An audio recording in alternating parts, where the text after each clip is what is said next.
Creative babble. Auto insurance can all seem the same until it comes time to use it. So don't get stuck paying more for less coverage. Switch to USAA Auto Insurance and you could start saving money in no time. Get a quote today. Restrictions apply. USAA.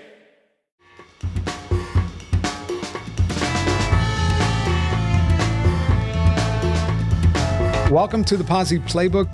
Usually Neil and I start out with some banter, but today we actually have a special guest, Elliot Abrams, criminal defense attorney, who is joining us to talk about a real special case. Yes, one that we dug deep to find something really, really interesting. So we're going to bring something fascinating today that should lead to a massive and awesome discussion. And Elliot, this is not exactly a Ponzi scheme, but I think you're going to appreciate it. Yeah, well, I can't wait. Yeah, so welcome. Okay, but before we start, I know this is kind of out of left field, but I created a song today, guys.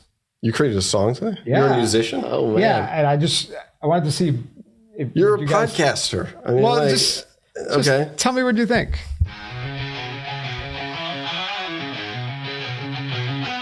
Javier and Neil got a show in a dream. Oh my gosh. Tune in, folks, for the Ponzi scheme.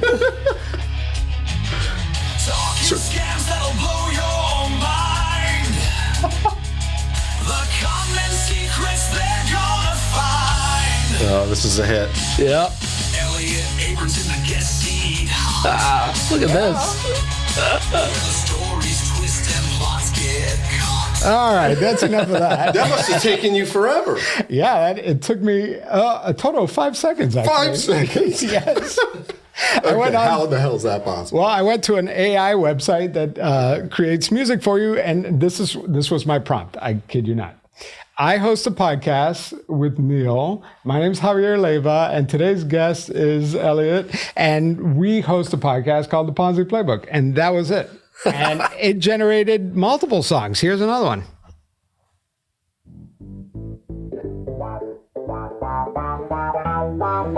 '70s Ponzi. Javier and Neil, they got the Ponzi playbook every night. They got schemes they share and spin. It's accurate. Lose or how to win. Settle in, it's time to play with special guest Elliot Abrams today. Talking tricks and shady deals, how to bend and break those reels. Anyway. So 5 seconds. Yeah, 5 and seconds. You created 3 songs. 3 songs. Yeah, I created 3 songs. And they're massive hits. What'd you think, man? Oh, You think they're great. Yeah, put them out. You think I got a Got feature in to. this? Absolutely. I mean, I can only imagine that that's probably the best way for a law firm to market itself through this, sort of ridiculous AI music on, Well, but look, that song was okay for a 5-second prop, but the question is it something we would want to listen to, right? And that's my worry with this whole AI thing. I'll probably listen to it like 5 or 6 more times. But no, I see where you're going. I mean, it's generic. Right. It's contrived. It's not going to hit the billboard. No, but I could imagine though, if you started digging into AI music. Yeah. You could start to tweak that and learn the prompts to say, a little longer pause there, hold that out to make a pretty incredible. Yeah, but I mean, right now, I don't want to speak too soon, but right now, I think AI art and AI music is kind of garbage. It's like cool, but I don't know if anybody will listen to it. But I wonder if we can make some money doing this. Like, what if we just quit the Ponzi playbook and we just started making a bunch of bad music? If I were going to do this, I would probably have bots. Yeah. Yeah, and I would have these bots. I'd just pay for these bots, and I'd have them stream the music like endlessly. Yeah, but am I jumping too far there? No. I think that's a fine idea. I mean, but it has to be a worthwhile venture, right? Yeah. Elliot, if you were to guess, I don't know how many downloads or would I need to get in order to make some serious cash? I mean, I know you're not a music business professional. Yeah, I mean, you think you could start making some money at 50,000 downloads or something? Wow. 50,000 plays, you think? Well, all right. Well, let's just put it this way. Let's add some context here so that Okay. we know what we should be aiming for. Okay. So everybody So we're going to knows- do this? Like No, this is no, we're not gonna do We're going to this. get Elliot. Okay. But just to give you an idea, Mariah Carey's "All I Want for Christmas." Everybody knows that song, right? Yeah. Came out like what, 20 years Heard ago it or too something many like times. that. That song pulls in $2.5 million to $3 million in royalties a year. Okay, and that's just from streaming and maybe other things. I don't know. I don't know if anybody still buys CDs anymore. Right, But, what is but that's every single year. That Mariah Carey song is making about $3 million a year. Isn't that crazy? Yeah, and that's just the royalties on these streaming platforms. Yeah. And how much are one they song. paying? How much are they paying per stream? Well, we'll get into that, but I mean, there's definitely some money to be made here. Yeah. So Mariah Carey is, rolling in all this money every year, 2.5-3 million just on streaming royalties. So now we're imagining it's probably pennies, right, for every stream, if that, maybe even a fraction of a penny. So we're talking tens of millions of downloads, or we're talking tens of millions of streams. Who knows how many? It's a lot. Yeah. Imagine how much money you could make if you had billions of streams, right? And like thousands of songs. So I'm going to read a quote from this guy. His name is Michael Smith, and he's going to become quite important today. This is what Michael Smith had to say about it. And this is a guy who knows a lot about billions of streams. He said, "I have done nothing to artificially inflate the streams of my 2 albums. I have not done a thing to illegally stream my music." I had to let that grammatical errors remain. "I have not violated the terms of my agreement with you at all, and you have provided no proof either. I have not illegally streamed my music." That's Michael Smith in response to a streaming platform allegation in 2019 that he was falsely streaming his music. What I mean is those billions of downloads weren't real. Those billions of streams were not real. So you're saying that this Michael Smith guy was creating maybe some music? He considers himself an artist? He considers himself an artist. And in this case, he had 2 albums. But, he didn't do anything wrong. He was just streaming this. I mean, he was putting this out there and people were streaming it. Do you own any Michael Smith LPs on vinyl or?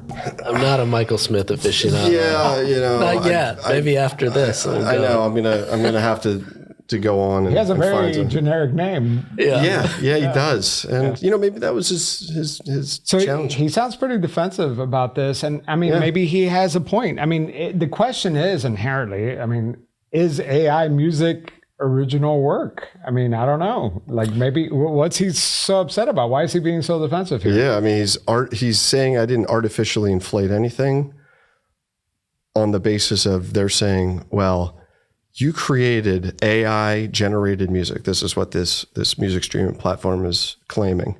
You have done this. And then they're also pointing to the fact that not just that he's created AI music, not human created music, but he's also using non-humans to listen or to stream his music. So it's an entire nothing's real. Nothing's here. real. It's just a mechanism in which he could draw royalty payments by So tricking the system. So It's a I heard loophole. about a band. It was some cult followed band that had had a track on their album that was silence. Oh. And then they got their followers to just put it on repeat. You should look it up. I wonder what happened to them. It kind of reminds me of the guy that shot video of his fireplace for like an hour and put it on YouTube. Right. I mean, Yeah, he's crushing it now. but He and Mariah Carey there. yeah, but that guy that recorded silence, I mean, was he doing it for art or was he doing it? No, I think for it was sales? literally it was early in the Spotify days, but but is there a difference, I guess, if his fans actually turned it on? Yeah.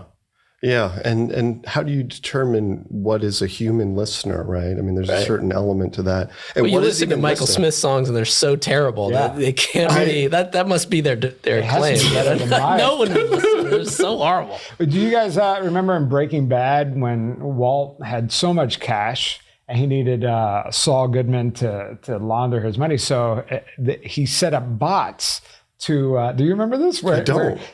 Walter Jr. set up a GoFundMe type page, you know, for his dad who had cancer, and Saul Goodman set up bots to donate small amounts of cash into his father's GoFundMe. So you know, I mean, but let's face it, this is everywhere, right? Yeah. Think about all of those fake Amazon reviews. Think about all of the call centers that'll, you know, send out text messages. I mean, fake is a part of the whole marketing machine, right? It's everywhere. And the larger corporations are typically the victims of it because they're the platforms through which the marketplace is happening. And then people figure out how to game the system. Here's an individual. Why don't we talk a little bit? Yeah, who is this Michael Smith guy? Because you can try to Google that name, and I promise you nothing will come up. It was really hard actually to do research on this guy because he has such a generic name. I did hear somewhere that Michael Smith is some kind of musician, although I was never able to find any actual music that he created. But Michael Smith, he's a 52-year-old resident of Cornelius, North Carolina, so not very far from here. And he was charged with orchestrating this music streaming fraud that generated, get this, Mariah Carey money, all right? Yeah. $10 million in illicit royalties. That's like 4 years of Mariah Carey. yeah. So between 2017 and 2024, Michael Smith is accused of creating hundreds of thousands of these streaming songs using AI. And then he had these bots that would stream these songs to generate the income. And I mean, billions of times. I'm talking about like these bots were just like cycling through these songs on Spotify, Apple Music, Amazon Music, YouTube Music, you name it. This guy, he put those bots to work. Yeah. I wonder if he was streaming other stuff too. You know, did he just decide like he loves some artist, he's just going to help him out? You know, unbeknownst to them, they just get just like here, like let me, here's a Mariah Carey check. you know, Joe Baker over there, or you know, he's been struggling, and you know what? Let me just throw 200,000 bots on him on Thursday. Did you know that you and I were kind of victims of a similar kind of crime? Yes, I sadly do know this. When Ponzi Playbook first came out, we're like, oh, it's a brand new podcast. Let's promote it and on a podcast that, you know, is related to us. And, you know, we found this podcast that claimed it got like 4,000 downloads an episode or something like that. And we paid tons of money to be on this podcast and we got 0 results. It turns out that when I looked into it, that this podcast was inflating their listenership with bots. So it's not just and music. This is a guy who's like seasoned in the world. Like you've been podcasting for a while. So those initial fears, you were vetting and digging. And then, you know, and. So I wonder for Elliot, like who are the victims here? Like, honestly. Like, I mean, what harm is? What I mean, harm this is there? the system, right? You create some piece of art, somebody listens to it. They never said it had to be a human, right? I mean, is what Michael Smith doing illegal? It's such a fascinating question because, you know, fraud is effectively what 12 people think is fraud, right? I mean, at least federally, a federal scheme to defraud is just that. So are you doing something dishonest to try to take money that's not yours? It's incredibly broad, and it has to be, right? Because the whole notion of fraud is ingenious way to steal something. But here, I mean, you know, I guess it usually, and I think you've got to have an actual false representation at some point that's designed to get around a barrier to actually getting paid. And so, you know, did he sign something with Spotify saying, as an artist, I won't do this? Yeah, well, was in that fine print in that terms and condition, right? Yeah, and the years you mentioned, I mean, this purported scheme began, what was it, 2017? From 2017 to 2024. So we already know that AI is not even in common vocabulary in 2017. Yeah. So He was ahead of what his time. legitimacy and where did the gray come and when did the laws and regulations, if any, from a legal standpoint, but from a contractual standpoint, were there any restrictions and where did it go astray? Security and compliance don't just build trust, they demand it. If you're a startup founder tackling your first audit or a security pro scaling your GRC program, you know how overwhelming compliance can be. That's where Vanta comes in. Vanta helps businesses automate compliance across 35 plus networks like SOC 2 and ISO 27001. So you can skip the busy work and focus on what really matters. It centralizes security workflows, speeds up questionnaires by 5 times, and helps you stay ahead of vendor risk. And it's not just a time saver, it's a money saver too. A new IDC white paper found that Vanta customers achieve $535,000 per year in benefits, and the platform pays for itself in just 3 months. More than 9,000 companies, including Atlassian, Cora, Factory, trust Vanta to manage risk and improve security in real time. Want to try it for less? For a limited time, you can get $1,000 off at vanta.com/Ponzi. That's VANTA.com/Ponzi for your exclusive discount. This episode is brought to you by Indeed. When your computer breaks, you don't wait for it to magically start working again. You fix the problem. So why wait to hire the people your company desperately needs? Use Indeed's sponsored jobs to hire top talent fast. And even better, you only pay for results. There's no need to wait. Speed up your hiring with a $75 sponsored job credit at Indeed.com/podcast. Terms and conditions apply.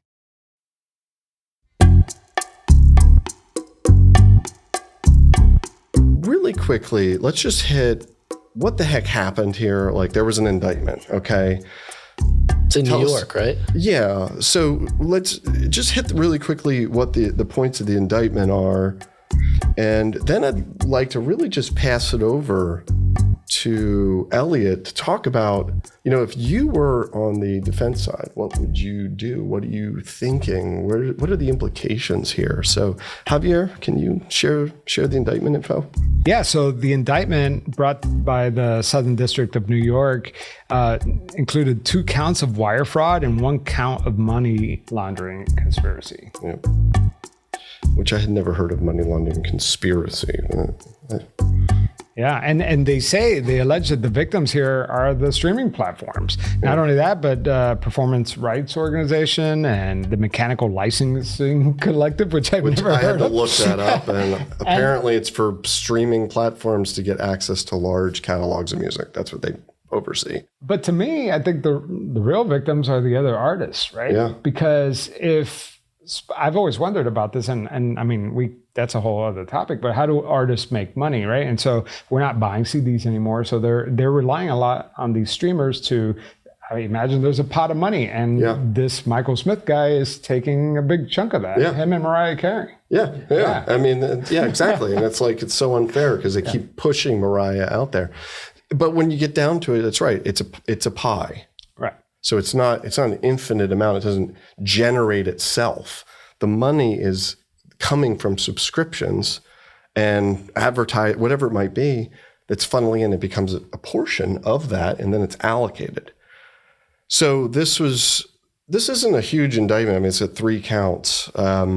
He's facing time. It's brought by the DOJ.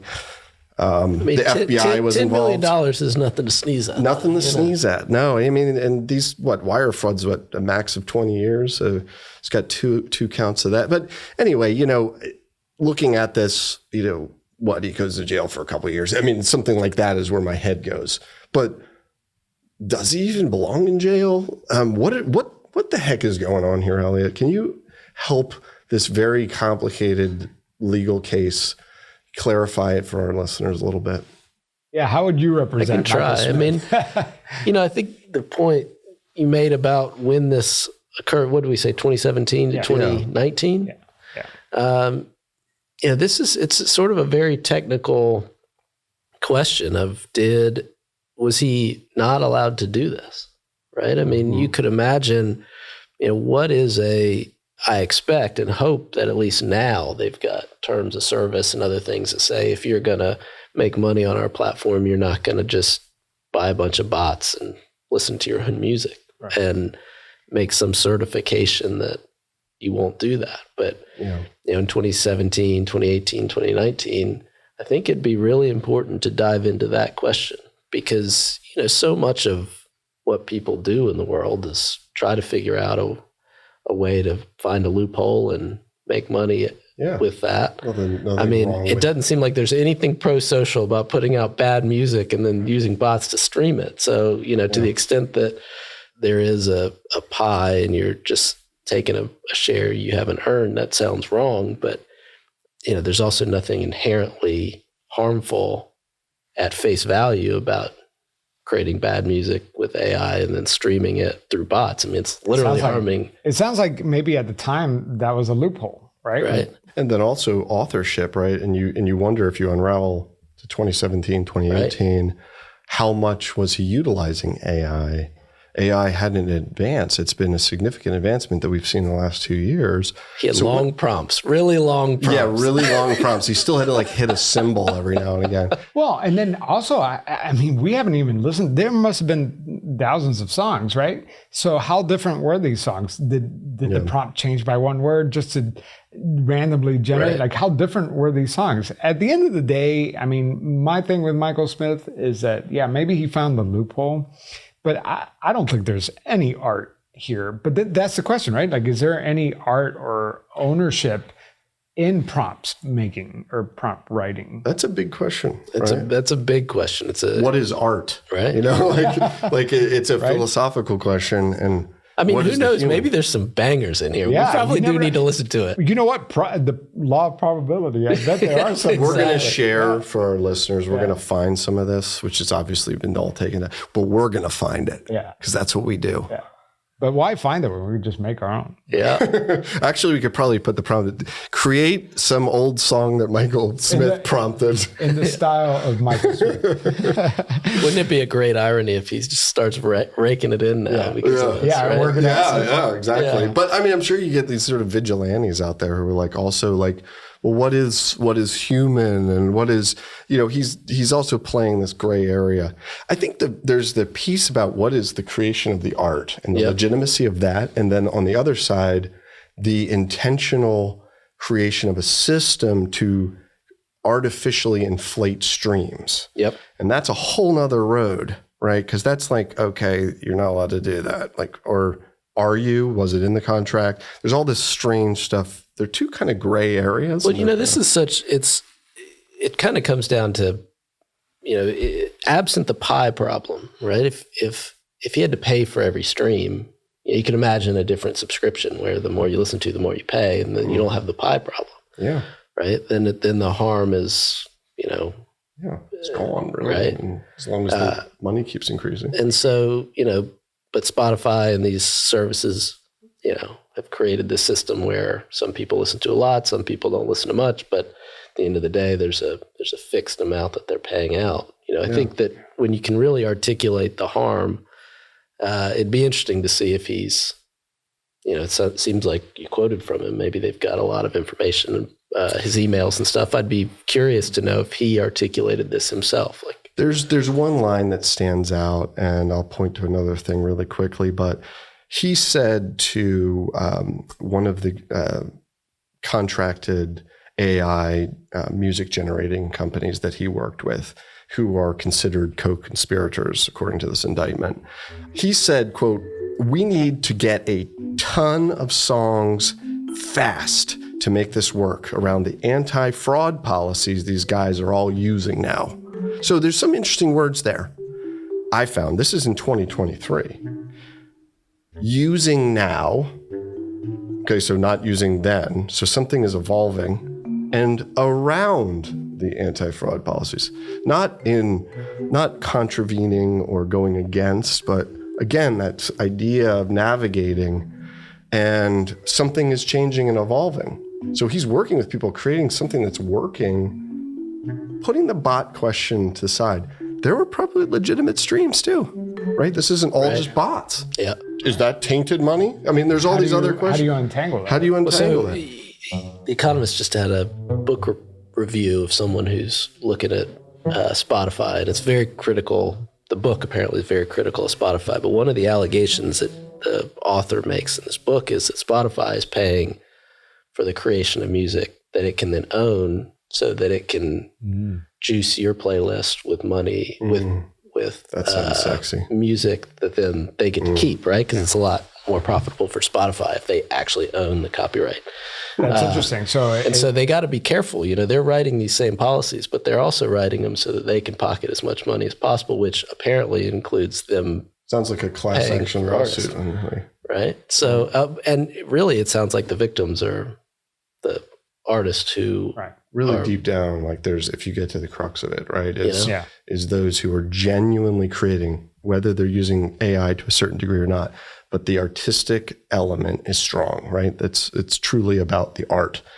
But that's a really hard thing to get to. I don't think we're going to have a criminal case based on your. This isn't. This is. I really meant everything that you feel when you listen to these 10,000 songs. Yeah. But the U.S. Copyright Office weighed in on this in terms of is AI art. What did they say? And they said AI only works do not qualify for protection. So you cannot create my little Ponzi playbook intro theme song that I just created in 5 seconds.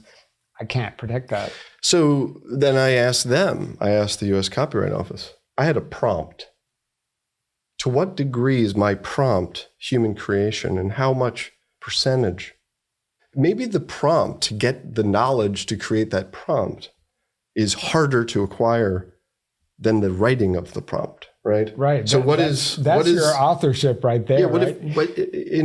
It's so gray. I can only imagine the headache that they're having right now.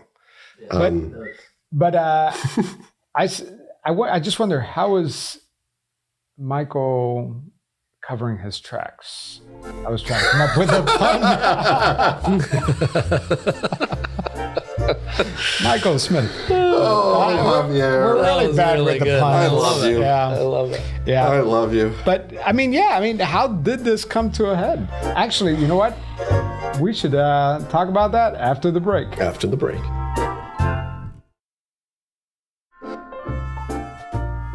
So our banter aside, we love the chat.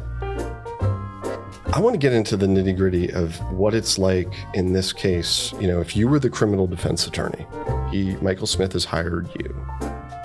What are you thinking? What are you going to do? What type of legal issues are coming to mind? Yeah. So one of the things that, I've skimmed the indictment. And I didn't see, it may be in there. It's a long kind of speaking indictment, but where is the lie that he specifically told? Right? Because, to commit fraud is not just to do something that people don't like or doesn't seem fair. It's to, fraud is just a theft through words, right? I lied to you to get you to give me the money that you wouldn't have given me if I didn't lie to you. So where's the lie?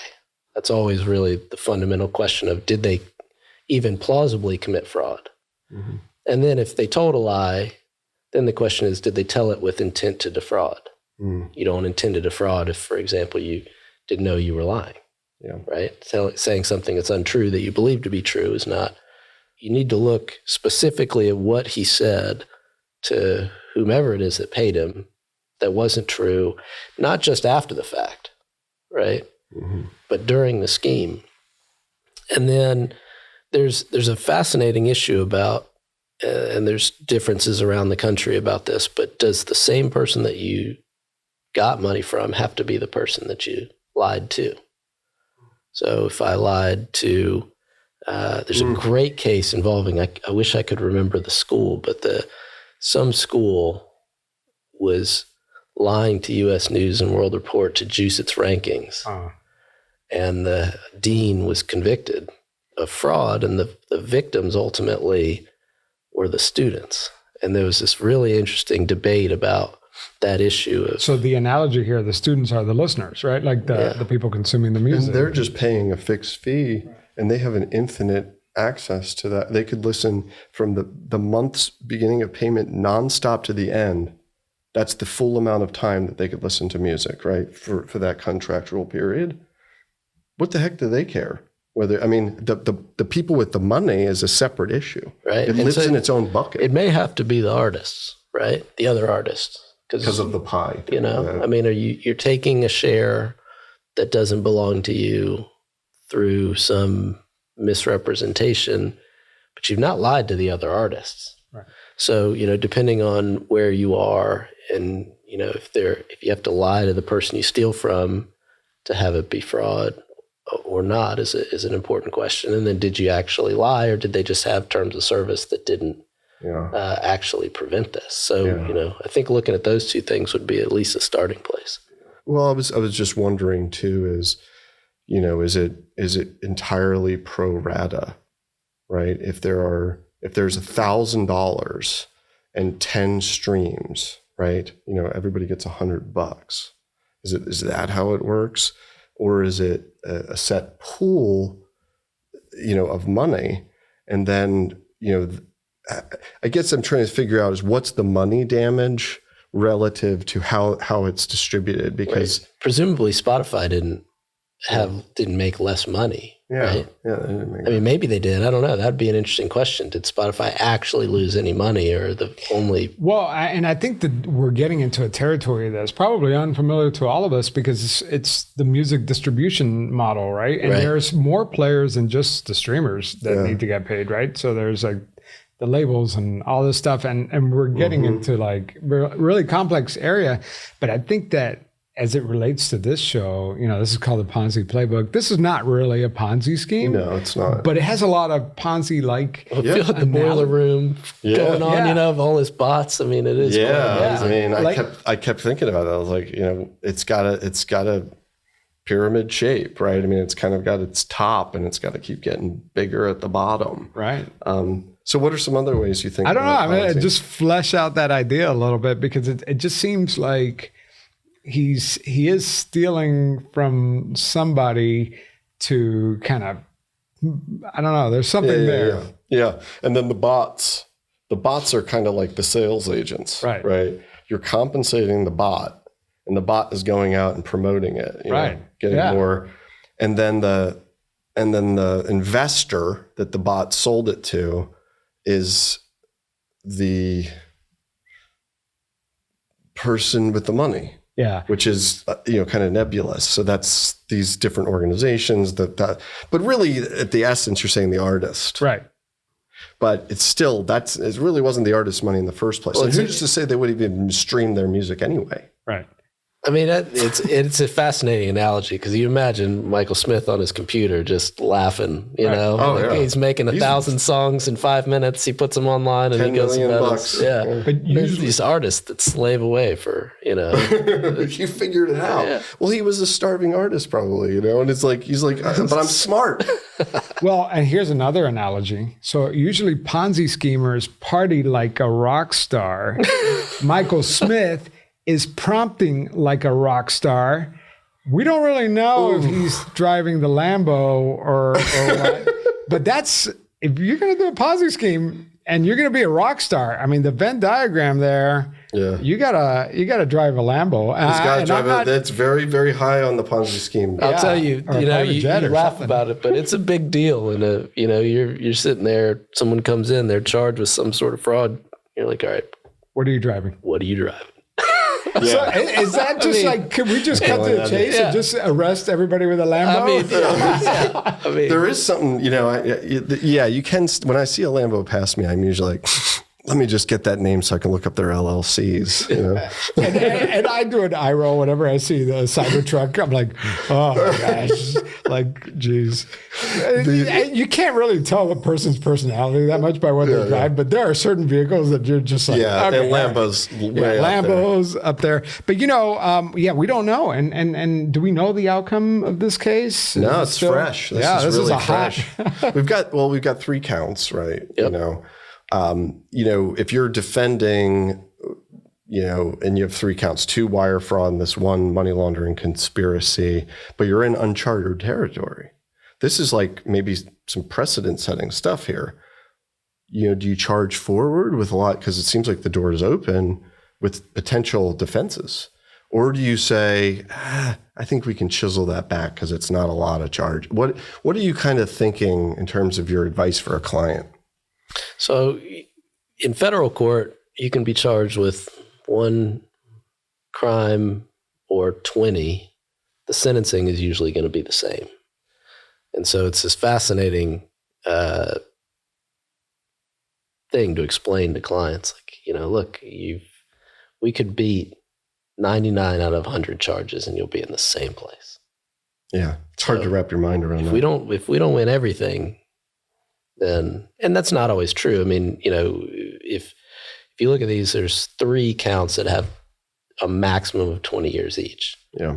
Well, if one of them had like a 6-month maximum, you beat everything else and just have that'd make a real difference. But, if you beat 2 of the 3, well, great, we're going to not serve more than 20 years. I mean, so you got the number of charges can add complexity to defending the case, but at the end of the day, it's sort of an all or nothing proposition. And it seems like it is here, right? It's either you were stealing, you knew you were stealing, and you lied in order to do it, or they didn't have terms of service that prohibited this, and you got away with something that seems untoward, but they should have had better terms of service.